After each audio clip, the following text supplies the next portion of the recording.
Le 25 septembre, la région autonome du Kurdistan d'Irak, 5 millions d'habitants, a voté à plus de 92% en faveur de son indépendance.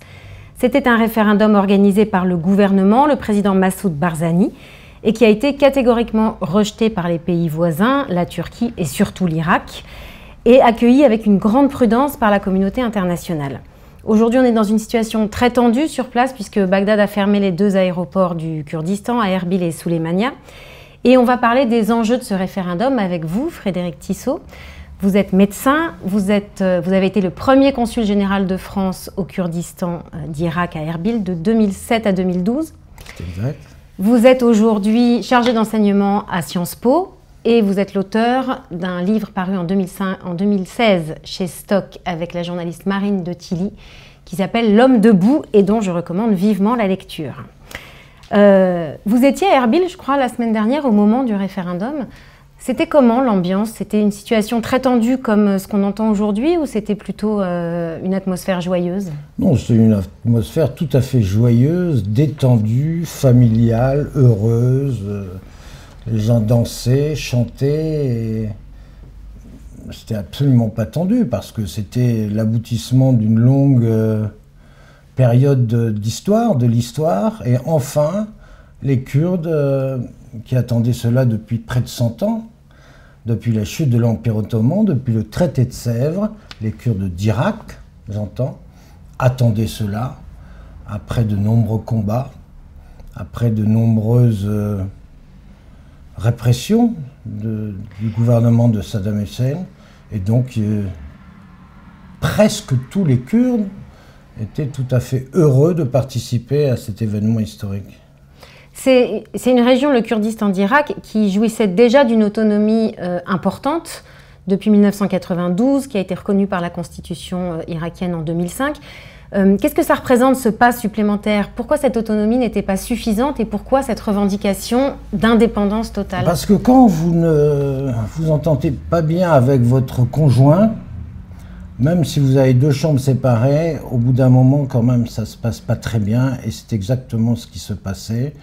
Et les Kurdes ont souhaité faire un pas de plus, que cette autonomie, effectivement, assez importante, qui était reconnue par la Constitution de 2005, dans un État fédéral donc irakien, ils souhaitaient aller plus loin et être indépendants. Le président Massoud Barzani, qui dirigeait la région du Kurdistan, l'a dit avant, il ne s'agit pas de déclarer immédiatement une indépendance, il s'agit d'établir une vérité, celle que le peuple kurde va exprimer, et ensuite engager des négociations. Mais avant même tout cela, avant même le référendum, Bagdad, qui n'est pas un pays étranger, qui est le pays dans lequel se trouve le Kurdistan, et les pays alentours ont condamné ce référendum, qui était uniquement l'expression, comme l'a dit le président Macron, c'était un processus démocratique. Il y aura des suites probablement, il va y avoir des élections qui sont annoncées par le président Barzani début novembre. Tout à fait. Et puis c'est quand même un message symbolique et politique extrêmement fort. Tout à fait. Encore fallait-il laisser s'exprimer ce peuple. Bien entendu, ça arrive au même moment que la Catalogne. On voit bien que d'un endroit à l'autre, il est quand même extrêmement difficile de juger de la pertinence et de l'opportunité de faire un référendum, de laisser s'exprimer le peuple. Aujourd'hui, ce référendum, il s'est déroulé, il s'est a priori bien déroulé, plus de 72% de participation, un résultat donc à plus de 92%. Quelle influence ça peut avoir sur l'ensemble, le reste des populations kurdes, puisque les Kurdes, c'est un peuple de 40 millions de personnes qui sont répartis géographiquement sur 4 pays, l'Iran, l'Irak, la Turquie et la Syrie. Est-ce que c'est un peuple dont l'unité est compliquée? Est-ce que ce référendum, ce vote, peut augurer de futurs rapprochements entre les différentes composantes du peuple kurde? C'est le peuple kurde, cette population kurde qui faisait partie de l'Empire ottoman. L'Empire ottoman est tombé en 1920 à la suite de la Première Guerre mondiale. les Kurdes ont été séparés, ont été répartis sur ces différents pays du fait, ou à cause, ou grâce aux colonisateurs qui étaient les Anglais et les Français. Mais ces peuples kurdes maintenant sont séparés depuis 100 ans. Les Kurdes en Turquie ont été éduqués, j'allais dire, par Atatürk. La Turquie d'Atatürk était un pays laïque, non religieux, donc, extrêmement ferme, mais où l'éducation était permise. Certes, il était interdit de parler kurde, mais il y avait toute une éducation, en tout cas un système social et politique qui était totalement différent de celui du régime du Shah ou de celui en Irak ou en Syrie. Donc tous ces peuples, ces parties du peuple kurde sont tout à fait séparés, et maintenant on ne peut plus dire, il n'y a plus de revendication d'un grand Kurdistan qui réunirait ces 40 millions. Ils se détestent d'ailleurs. Donc l'identité kurde a été absorbée par les différentes nationalités? Pas culturellement, hein, mais sociologiquement plutôt, oui. Et donc il n'y a plus de revendication. Il y en a certains qui rêvent, et ils ont bien raison de rêver, mais il n'y a pas de revendication politique, il n'y a pas un parti pan-kurde qui revendique une identité politique kurde dans son ensemble. Vous, vous êtes tombé amoureux littéralement du peuple kurde, vous parlez kurde, c'est vraiment un peuple, une culture qui vous est extrêmement proche. Pourquoi? Qu'est-ce qui vous plaît tant? Écoutez, parce que je crois que j'ai découvert, j'étais ce qu'on appelle un French doctor à l'époque, j'étais médecin humanitaire, comme on dit, et j'étais arrivé dans ce pays par le hasard, bien entendu. Je ne savais même pas où était le Kurdistan. J'étais allé en Afghanistan, je ne savais pas non plus où était l'Afghanistan à l'époque, c'était derrière le rideau de fer, comme on disait. Et j'ai découvert ce que j'ai réalisé être une injustice sociale mondiale.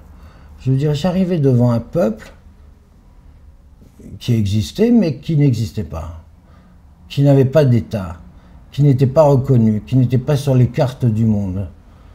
Et pourtant, je les voyais, je les touchais, je les embrassais, je les aimais, je les soignais, mais ils n'existaient pas. Et le docteur Kassemlou, qui était le secrétaire, l'un des hommes politiques kurdes, l'homme politique kurde iranien, qui a été d'ailleurs assassiné par nos excellents amis, les ayatollahs, était un homme extrêmement cultivé et m'a enseigné ce qu'était cette partie du Proche-Orient. Et j'ai découvert avec lui l'histoire du peuple kurde, et effectivement je suis tombé assez amoureux, en tout cas passionné, de ce peuple, de cette histoire, de leur souffrance, de leur victoire. Et je suis toujours resté très attaché. Cette injustice continue, demeure encore aujourd'hui. Aujourd'hui même, lorsqu'ils réclament, lorsqu'ils disent qu'ils vont s'exprimer, même ils lèvent le doigt, déjà on les engueule. C'est quand même un peu fou. Vous avez vu ce qui s'est passé. Avant même qu'ils aient mis en place un référendum, tout le monde hurlait, tout le monde disait que ce n'était pas opportun, que ce n'était pas le moment, etc., etc. Ce qui est absolument ridicule. Ils ont fait ce référendum, et, avec mon appui, bien entendu, qui ne comptait pour rien, n'empêche. Et je pense qu'on peut voir l'avenir maintenant. Ben justement, il y a une situation qui est quand même extrêmement tendue. On n'a pas du tout l'impression que les autorités irakiennes soient prêtes à la moindre négociation. Qu'est-ce qui peut se passer, et surtout, qu'est-ce qu'on peut attendre de la communauté internationale? On a vu que les États-Unis, l'Europe s'étaient exprimés de façon extrêmement prudente, tout en se félicitant, comme tout le monde depuis plusieurs années, de l'importance et du rôle crucial qu'ont joué les combattants kurdes, les Peshmerga dans la lutte contre Daesh et dans les victoires de terrain contre Daesh. Donc d'un côté, on remercie chaleureusement tous ces gens, mais d'un autre, quand ils réclament quelque chose, on leur dit qu'il n'en est pas vraiment question. Donc qu'est-ce que vous espérez, vous, de la communauté internationale dans les jours et les semaines qui viennent? Alors, ce que j'espère, bien entendu, comme je suis plutôt partie prenante, vous avez dit que j'étais amoureux d'eux, Donc mon avis n'est peut-être pas très objectif. Mais ce qu'on peut attendre cependant, c'est que, de manière plus objective, c'est que les intérêts de part et d'autre sont quand même extrêmement importants, de manière assez bizarre d'ailleurs, mais les Turcs ont des intérêts énormes avec le Kurdistan d'Irak. Hein, c'est eux qui reçoivent tout le pétrole et le gaz qui est de plus en plus extrait de ce territoire. Saddam Hussein avait interdit qu'on explore dans le sous-sol kurde. Et effectivement, d'ailleurs, il avait raison, il y en a énormément. Les gens de Total me l'ont confirmé. Il y a des réserves très importantes. Les Russes, j'allais dire les Soviétiques, les Russes ont signé, une très grosse compagnie russe vient de signer le 17 septembre un énorme contrat gazier avec Massoud Barzani. Il y a des intérêts. Si les Russes font ça, c'est qu'il y a du gaz qui est là. Les Turcs ont déjà des énormes intérêts, les Russes aussi. Bagdad, certes, les Arabes ne sont pas des Kurdes, les Kurdes ne sont pas des Arabes, ils ne se sont jamais entendus. Bien sûr, la communauté internationale dit, certainement à juste titre quelque part, surtout ne touchons pas aux frontières, ou sinon ça sera une catastrophe, ça fera un effet domino, tout le monde voudra sa petite indépendance. Mais cela fait quand même 100 ans que ce peuple, en tout cas, est exterminé régulièrement. Exterminé, pas tout à fait, puisqu'il en reste encore. Mais quand Ali le Chimique disait « je vais me les faire », et qui bombardait Halabja, et qu'en une seconde comme ça, il y avait 5000 morts, c'est vrai qu'il avait sous Saddam Hussein les moyens de ses bonnes intentions. Et régulièrement, ça s'est passé comme ça. Et aujourd'hui, on dit, nous, les puissances occidentales, mais vous vous rendez compte, si jamais il y a une indépendance, il va peut-être avoir des milliers de morts. Mais il y a déjà des centaines de milliers. C'est ça qui freine un soutien éventuel à une indépendance, c'est la peur d'une guerre? C'est la peur d'une déstabilisation économique. Dans une région pas extrêmement stable. Dans une région qui n'a jamais été stable. Mais pourquoi n'a-t-elle jamais été stable? Parce c'est nous qui avons mis en place des pouvoirs qui ne correspondaient pas du tout aux demandes de la population. Et justement, est-ce que finalement l'avenir du Kurdistan pourrait être un facteur de stabilisation de cette région dont commence à se profiler la reconstruction géopolitique? Tout à fait, on pourrait très bien envisager, et c'est, je pense, ce que la France doit faire, doit appuyer, c'est que voir comment l'émergence d'un nouveau pays, le Kurdistan, pourrait améliorer la stabilité de cette région. Ce sont une population qui est... On n'a pas prononcé encore le mot de religion pour les Kurdes. C'est quand même bizarre. En général, on parle de chiites. Parce que c'est pas ce qu'il y a de plus important pour un Kurde. Exactement. C'est plutôt la laïcité. Même s'ils sont aussi... sunnites pour la plupart au Kurdistan d'Irak. Surtout sunnites, bien entendu. Mais... on pourrait très bien, la communauté internationale pourrait très bien s'appuyer sur ce facteur de stabilité. Les femmes sont plutôt mieux respectées qu'ailleurs, en tout cas ont tout à fait leur part dans la construction de la société. Les Kurdes ont montré qu'ils savaient, depuis 1992, il y a un parlement, il y a un gouvernement, il y a un président de région, il y a même des forces de sécurité proches d'une il y a des forces de sécurité très fortes, les Peshmerga, qui sont maintenant, on dit Peshmerga pour tout, mais ce sont tous les combattants, forces de sécurité, etc., et qui pourraient.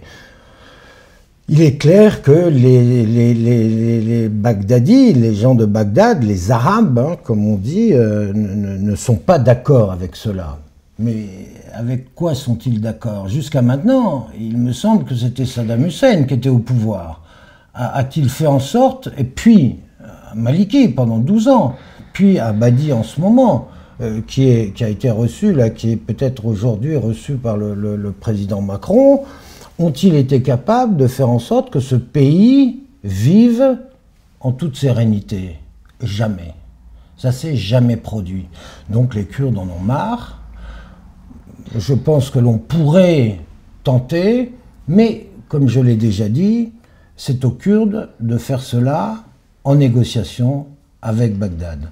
Ils doivent être capables de négocier. Nous devons les aider à négocier. Nous devons être là, être les parrains, mais les nous, médiateurs. Qui? L'Europe? Nous, la France.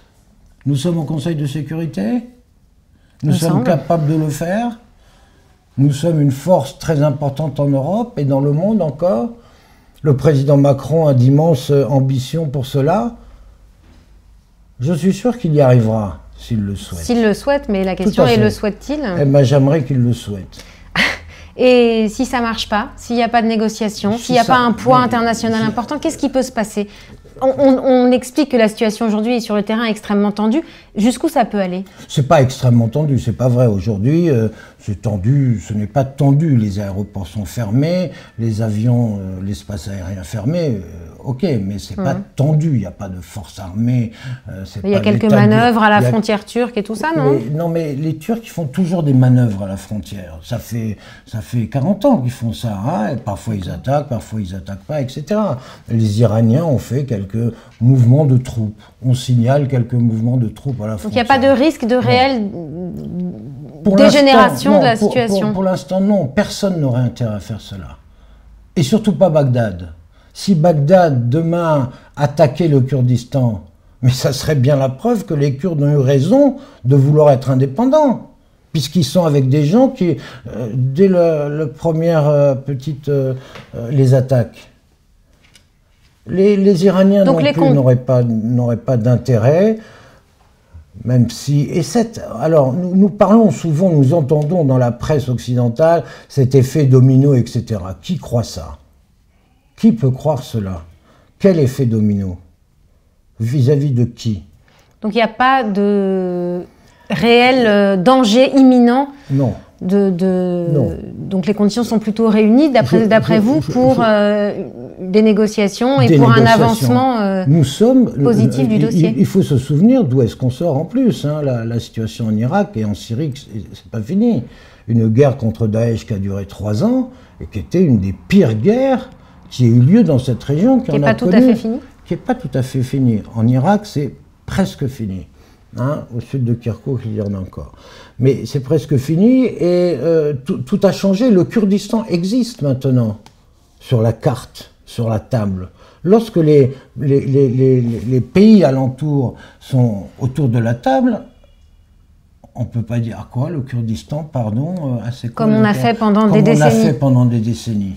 Hein, là, le Kurdistan existe. Il y a même eu, il paraît, un référendum où il y a eu 93% de la population qui s'est exprimée en faveur de l'indépendance. On ne peut pas l'ignorer. On ne peut plus l'ignorer. Et ça, c'est un fait géopolitique majeur. Merci Frédéric Tissot. Merci.